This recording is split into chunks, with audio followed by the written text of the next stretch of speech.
ದಕ್ಷಿಣ ಕನ್ನಡ ಹಾಗೂ ಉಡುಪಿ ಜಿಲ್ಲೆಗಳಲ್ಲಿ ಗೇರು ಅಥವಾ ಗೋಡಂಬಿ ಬೆಳೆ ಅಭಿವೃದ್ಧಿಗೆ ಅಪಾರ ಅವಕಾಶವಿದ್ದು, ಗುಣಮಟ್ಟದ ಗೋಡಂಬಿ ಸಸಿಗಳನ್ನು ಬೆಳೆಸಿ ರೈತರಿಗೆ ವಿತರಿಸಲು ಗೇರು ಅಭಿವೃದ್ಧಿ ನಿಗಮಕ್ಕೆ 1 ಕೋಟಿ ಅನುದಾನ ನೀಡಲಾಗುವುದು ಎಂದು ಅರಣ್ಯ ಜೀವಿಶಾಸ್ತ್ರ ಮತ್ತು ಪರಿಸರ ಸಚಿವ ಈಶ್ವರ್ ಬಿ ಖಂಡ್ರೆ ತಿಳಿಸಿದ್ದಾರೆ. ಇನ್ನು ಮಂಗಳೂರು ನಗರದ ಕದ್ರಿ ಉದ್ಯಾನವನದಲ್ಲಿ ರವಿವಾರ ಗೇರು ಅಭಿವೃದ್ಧಿ ನಿಗಮ ಹಾಗೂ ಕರ್ನಾಟಕ ಅರಣ್ಯ ಇಲಾಖೆಯ ವತಿಯಿಂದ ಆಯೋಜಿಸಲಾದ ಗೇರು ಮೇಳಕ್ಕೆ ಚಾಲನೆಯನ್ನು ನೀಡಿ ಅವರು ಮಾತನಾಡಿದ್ದಾರೆ.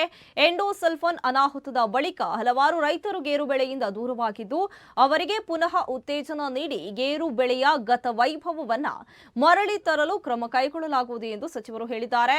ಆಸಕ್ತ ರೈತರಿಗೆ ನಿಗಮದ ನರ್ಸರಿಗಳಲ್ಲೇ ಕಸಿ ಮಾಡಿದ ಗುಣಮಟ್ಟದ ಗೋಡಂಬಿ ಸಸಿಗಳನ್ನು ಬೆಳೆಸಿ ಪೂರೈಸಲು ಸೂಚನೆಯನ್ನು ನೀಡಲಾಗಿದೆ. 1 ಕೋಟಿ ರೂಪಾಯಿ ವೆಚ್ಚದಲ್ಲಿ ಸಸಿಗಳನ್ನು ಬೆಳೆಸಿ ಮುಂದಿನ ವರ್ಷದಿಂದ ರೈತರಿಗೆ ಸಬ್ಸಿಡಿ ದರದಲ್ಲಿ ವಿತರಿಸಲಾಗುವುದು ಎಂದು ತಿಳಿಸಿದ್ದಾರೆ. ಇನ್ನು ಗೇರು ಮೌಲ್ಯವರ್ಧನೆಗೆ ಹೆಚ್ಚಿನ ಒತ್ತು ನೀಡಿದರೆ ರೈತರಿಗೆ ಉತ್ತಮ ಆದಾಯ ದೊರೆಯಲಿದೆ. ಉತ್ಪಾದನಾ ವೆಚ್ಚ ಕಡಿಮೆಯಾಗಿ ಲಾಭ ಹೆಚ್ಚಾಗುತ್ತೆ. ಇನ್ನು ರಾಜ್ಯದಲ್ಲಿ ಕಚ್ಚಾ ಗೇರು ಬೀಜಗಳನ್ನು ಆಮದು ಮಾಡಿಕೊಂಡು ಸಂಸ್ಕರಿಸುವ ಪರಿಸ್ಥಿತಿ ಇರುವುದರಿಂದ ರೈತರಿಗೆ ಮಾಹಿತಿ ಹಾಗೂ ರಿಯಾಯಿತಿ ದರದಲ್ಲಿ ಸಸಿಗಳನ್ನು ನೀಡಿ ಕರ್ನಾಟಕವನ್ನ ಗೇರು ಕ್ಷೇತ್ರದಲ್ಲಿ ಸ್ವಾವಲಂಬಿಯನ್ನಾಗಿ ಮಾಡುವ ಗುರಿ ಹೊಂದಲಾಗಿದೆ ಎಂದು ಹೇಳಿದ್ದಾರೆ.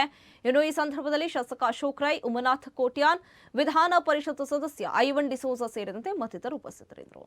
48 ವರ್ಷಗಳಾಗಿದೆ ಗೇರು ಅಭಿವೃದ್ಧಿ ನಿಗಮ ಸ್ಥಾಪನೆಯಾಗಿ. ಈ 48 ವರ್ಷದ ಇತಿಹಾಸದಲ್ಲಿ ಪ್ರಥಮವಾಗಿ ಮಮತಾ ಗಟ್ಟಿಯವರ ಅಧ್ಯಕ್ಷತೆಯಲ್ಲಿ 2 ದಿವಸದ ಈ ಒಂದು ಗೇರು ಮೇಳ ಆಯೋಜನೆ ಮಾಡಲಾಗಿದೆ. ಭಾಳ ಸಂತೋಷದಿಂದ ಇದನ್ನು ಉದ್ಘಾಟನೆ ಮಾಡಲಿಕ್ಕೆ ನಾನು ಬಂದಿದ್ದೇನೆ. ಇವತ್ತು ಕರಾವಳಿ ಭಾಗದಲ್ಲಿ ವಾಣಿಜ್ಯ ಬೆಳೆ ಅಂತ ಹೇಳಿದರೆ ಗೇರು ಉತ್ಪಾದನೆ, ಗೇರು ಬೆಳೆ. ಇತ್ತೀಚಿನ ದಿನಗಳಲ್ಲಿ ಗೇರು ಗೋಡಂಬಿ ಉತ್ಪಾದನೆ ದಿನೇ ದಿನೇ ಕುಸಿತಾ ಇದೆ. ನಮ್ಮ ದೇಶದಲ್ಲಿ ಭಾಳಷ್ಟು ಬೇಡಿಕೆ ಇದೆ. ಬೇಡಿಕೆಗೆ ಅನುಗುಣವಾಗಿ ಇವತ್ತು ಗೇರು ಉತ್ಪಾದನೆ ಮಾಡಲಿಕ್ಕೆ ಆಗ್ತಾ ಇಲ್ಲ. ಅನೇಕ ಕಾರಣಗಳಿದ್ದಾವೆ. ಹೀಗಾಗಿ ಗೇರು ಉತ್ಪಾದನೆಗೆ ಪ್ರೋತ್ಸಾಹ ಕೊಡಬೇಕು. ಏನೀಗ ವಿದೇಶದಿಂದ ಆಮದು ಮಾಡಿಕೊಂಡು ವಿದೇಶಿ ವಿನಿಮಯನೂ ಇವತ್ತು ನಮ್ಮ ದೇಶಕ್ಕೆ ನಷ್ಟ ಆಗ್ತದೆ.